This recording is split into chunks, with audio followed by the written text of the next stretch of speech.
Hi friends, welcome to my channel. మనము నిన్నటి వీడియోలో చెప్పుకున్నాం కదా ఫ్రెండ్స్, 10వ తరగతి తెలుగు పుస్తకంలోని మొదటి పాఠంలోని కొన్ని అంశాలు అయినటువంటి పాఠం నేపథ్యం, ఉద్దేశం, అలాగే పాఠ్యభాగ వివరాలు, అలాగే కవి పరిచయము మనము వీటిని చదువుకున్నాము, ఎలాగో వివరించుకున్నాం.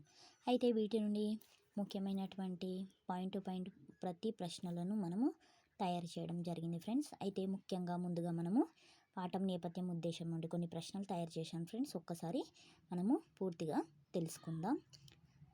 ముందుగా వచ్చేసి మొదటి ప్రశ్న, విరోచనుని కుమారుడు ఎవరు? మొదటి ప్రశ్న ఏంటి? విరోచనుని కుమారుడు ఎవరు? జవాబు వచ్చేసి విరోచనుని కుమారుడు బలిచక్రవర్తి. మళ్ళీ రెండవ ప్రశ్న చూడండి ఫ్రెండ్స్, బలిచక్రవర్తి ఎవరు? బలిచక్రవర్తి ఒక అసుర చక్రవర్తి. మరో ప్రశ్న చూడండి, బలిచక్రవర్తి ఎవరి మనుమడు? బలిచక్రవర్తి ఎవరి మనుమడు? జవాబు వచ్చేసి బలిచక్రవర్తి ప్రహ్లాదుని మనుమడు. బలిచక్రవర్తి ఏ లోకాన్ని ఆక్రమించాడు? మరో ప్రశ్న ఏంటి? బలిచక్రవర్తి ఏ లోకాన్ని ఆక్రమించాడు?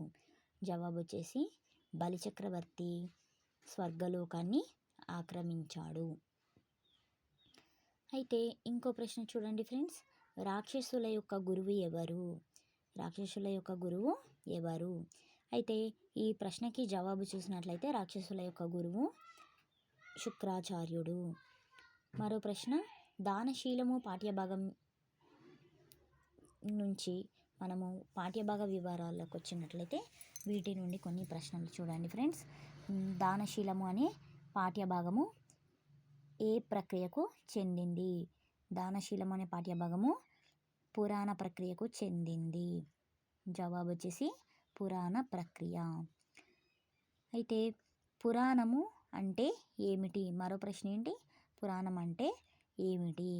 జవాబు వచ్చేసి పురాణము అంటే పాతదైనను కొత్తగా భాషించేదే పురాణము. మరో ప్రశ్న చూడండి, మొత్తం పురాణాలు ఎన్ని? పురాణాలు మొత్తం 18. మరో ప్రశ్న చూడండి, ఈ పురాణాలన్నింటినీ కూడా సంస్కృతంలో ఎవరు రచించారు? పురాణాలన్నింటినీ సంస్కృతంలో రచించింది వేదవ్యాసుడు. అయితే 18 పురాణాలలో ఉన్నటువంటి భాగవత పురాణాన్ని తెలుగులోకి ఎవరు అనువదించారు? జవాబు వచ్చేసి పోతన గారు. దానశీలము అనే పాఠ్యభాగము ఎక్కడి నుండి తీసుకోబడింది? మరో ప్రశ్న. అయితే జవాబు వచ్చేసి దానశీలము అనే పాఠ్యభాగం శ్రీ మహాభాగవతం 8వ స్కందంలోని వామన చరిత్రలో నుండి తీసుకోబడింది. అయితే కవి పరిచయం నుండి కొన్ని ప్రశ్నలు చూద్దాం ఫ్రెండ్స్. దానశీలము అనే పాఠ్యభాగాన్ని రచించిన కవి ఎవరు? దానశీలం అనే పాఠ్యభాగాన్ని రచించినటువంటి కవి బమ్మెర పోతన గారు. మరో ప్రశ్న, బమ్మెర పోతన గారు ఏ శతాబ్దికి చెందినటువంటి కవి? జవాబు బమ్మెర పోతన గారు 15వ శతాబ్దానికి చెందినటువంటి కవి. బమ్మెర పోతన గారు ఏ గ్రామ నివాసి? జవాబు బమ్మెర పోతన గారు జనగామ జిల్లా బమ్మెర గ్రామ నివాసి.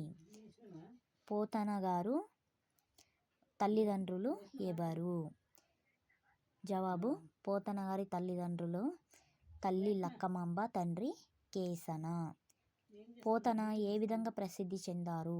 మరో ప్రశ్న, పోతన ఏ విధంగా ప్రసిద్ధి చెందారు?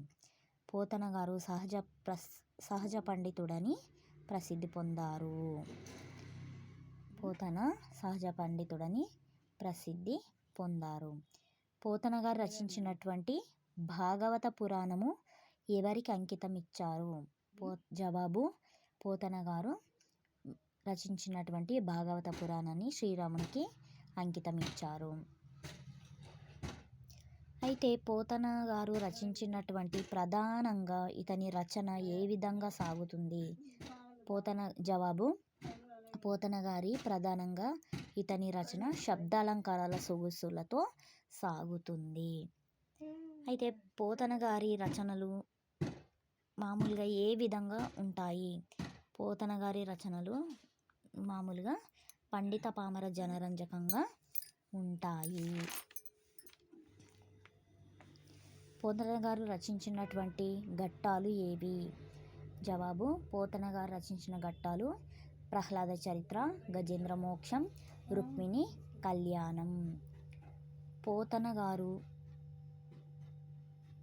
రచించినటువంటి ఘట్టాల పేర్లు గుర్తుపెట్టుకోవడానికి కోడ్ చూసినట్టయితే మనం ప్రగారు అనే కోడ్ చూసుకోవచ్చు. అయితే పోతన గారి రచనలు చూసినట్లయితే పోతన గారి రచనలు ఏవి? జవాబు వచ్చేసి పోతన గారి రచనలు వీరభద్ర విజయం, భోగిని దండకం, నారాయణ శతకం. ఈ 3 రచనల పేర్లు గుర్తుపెట్టుకోవడానికి మరో కోడ్ చూడండి ఫ్రెండ్స్.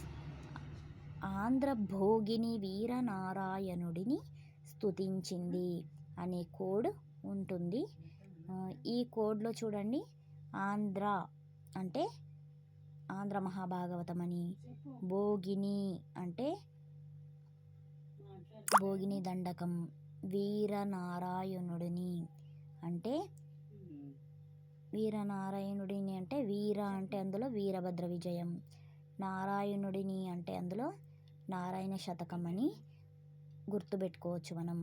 ఇంకా షార్ట్గా చిన్నగా గుర్తుపెట్టుకోవాలంటే ఆవి బోనా అనే కోడ్తో కూడా మనము గుర్తుపెట్టుకోవచ్చు ఫ్రెండ్స్. ఇంతటితో ఈ వీడియోలోని ప్రశ్న జవాబులు మనము పూర్తిగా తెలుసుకోవడం జరిగింది. ఈ విషయాల నుండి చూడండి ఫ్రెండ్స్, చక్కగా వివరించుకోవడం జరిగింది మనము. ఈ ముఖ్యమైనటువంటి విషయాలన్నింటి కూడా మన ఫ్రెండ్స్కి అందరికీ కూడా షేర్ చేయండి ఫ్రెండ్స్. తప్పకుండా లైక్ అండ్ సబ్స్క్రైబ్ చేసుకోండి. ప్రతి ఒక్క వీడియో మీకు అందుబాటులో ఉంటుంది ఫ్రెండ్స్. వీటి వల్ల టెట్ అండ్ డిఎస్సికి కూడా మీకు ఎంతో ఉపయోగపడుతుంది friends. Okay, thank you friends. Bye bye.